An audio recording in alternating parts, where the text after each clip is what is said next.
এবার আমরা দেখব a plus B plus C whole স্কোয়ারের জ্যামিতিক ব্যাখ্যা। জ্যামিতিক ব্যাখ্যা মানে কি? তার মানে আমরা জ্যামিতি দিয়ে দেখব যে এটার মান আসলে কত আসে।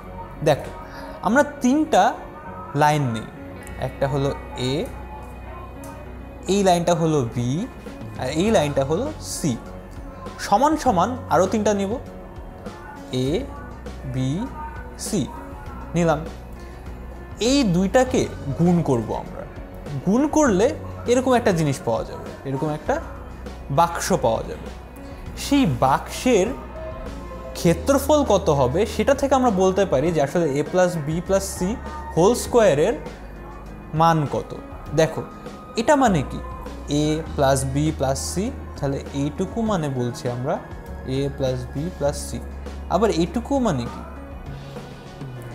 এ প্লাস বি প্লাস সি। হ্যাঁ, তাহলে এই দুইটা দাগ পেয়ে গেলাম আমরা, যে দুইটার দৈর্ঘ্য হলো এ প্লাস বি প্লাস সি। এখন দুইটা দাগকে যদি আমরা গুণ করি, তাহলে আমরা যদি তাদেরকে দুইটা মানকে গুণ করি, তাহলে আমরা একটা ক্ষেত্রফল পাই। তাহলে দেখো ক্ষেত্রফলটা কত হচ্ছে। এই বাক্সে কি হচ্ছে দেখো, এ গুণ এ মানে এটা এ স্কোয়ার। এই বাক্সে এ গুণ বি মানে এটা এ বি। এই বাক্সে এ গুণ সি মানে এটা এ সি। এই বাক্সে বি গুণ এ মানে এ বি। এটাতে বি গুণ বি মানে বি স্কোয়ার। এই বাক্সে সি গুণ বি মানে বি সি। এটাতে এ গুণ সি এসি, সি গুণ বি বিসি, আর সি গুণ সি সি স্কোয়ার। ঠিক আছে?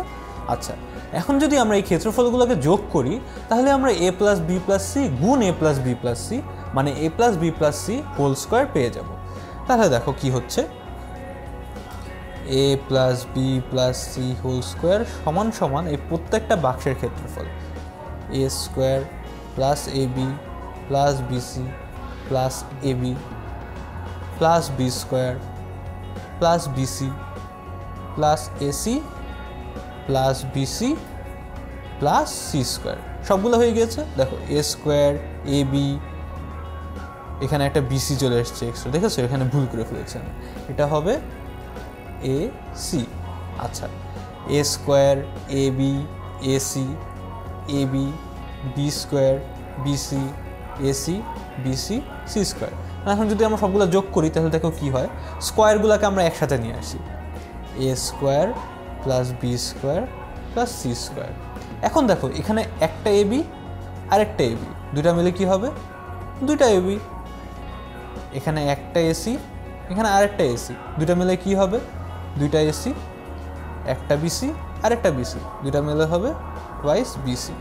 তাহলে আমরা পেয়ে গেলাম এ plus B plus C whole square সমান সমান হলো a square plus B square plus C square plus twice A B plus twice ac plus twice bc. তাহলে আমরা a plus B plus C whole স্কোয়ারের জ্যামিতিক ব্যাখ্যা পেয়ে গেলাম। এটাকে এমনিতেও বের করা যায়, আমরা সেটাও একটু দেখে নিই যে আসলে a plus B plus C whole square কীভাবে বের করা যায়।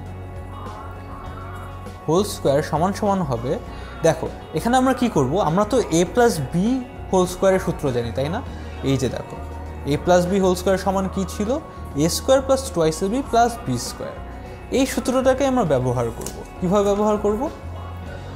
বি প্লাস সিকে একটা রাশি ধরব, তাহলে দেখো কি হয়, a plus B plus C whole square square sorry b plus c এটা একটা রাশি, তার মানে a plus B plus C whole square. এখন দেখো আমরা যদি এ প্লাস বি হোল স্কোয়ারের সূত্রটা বসায় দিই, এটা একটা রাশি এ স্কোয়ার প্লাস 2 ইন্টু এ ইন্টু বি প্লাস সি, এই পুরা রাশিটা বসে যাবে, প্লাস বি প্লাস সি এই পুরা রাশিটার বর্গ।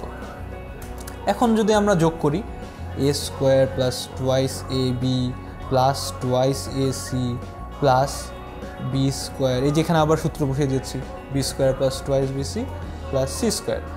এটাকে আবার যদি আমরা সাজায় লিখি, তাহলেই পেয়ে যাচ্ছি A square plus B square plus C square plus twice A B plus twice BC plus twice AC. তাহলে আমরা এখান থেকেও পেয়ে গেলাম এ plus B plus C whole স্কোয়ারের সূত্র। তার মানে যদি 3টা রাশিও থাকে তাহলেও আমরা জানি যে কীভাবে বর্গ বের করতে হয়। আবার এই বর্গটার জ্যামিতিক ব্যাখ্যা সম্পর্কে আমরা জানলাম যে দুইটা যদি আমরা রেখা নেই a + b + c দূরত্বের নিয়ে যদি গুণ করে দিই তাহলে যে বর্গ যে আয়তক্ষেত্র বা বর্গক্ষেত্রটা হয় সেটার যে আকার সেটাই ক্ষেত্রফলটাই হলো ওইটার গুণফলের সমান। তাহলে আমরা a + b + c হোল স্কোয়ারের মান যেটা হলো a² + b² + c² + 2ab + 2ac + 2bc এই সূত্রটা জেনে ফেললাম।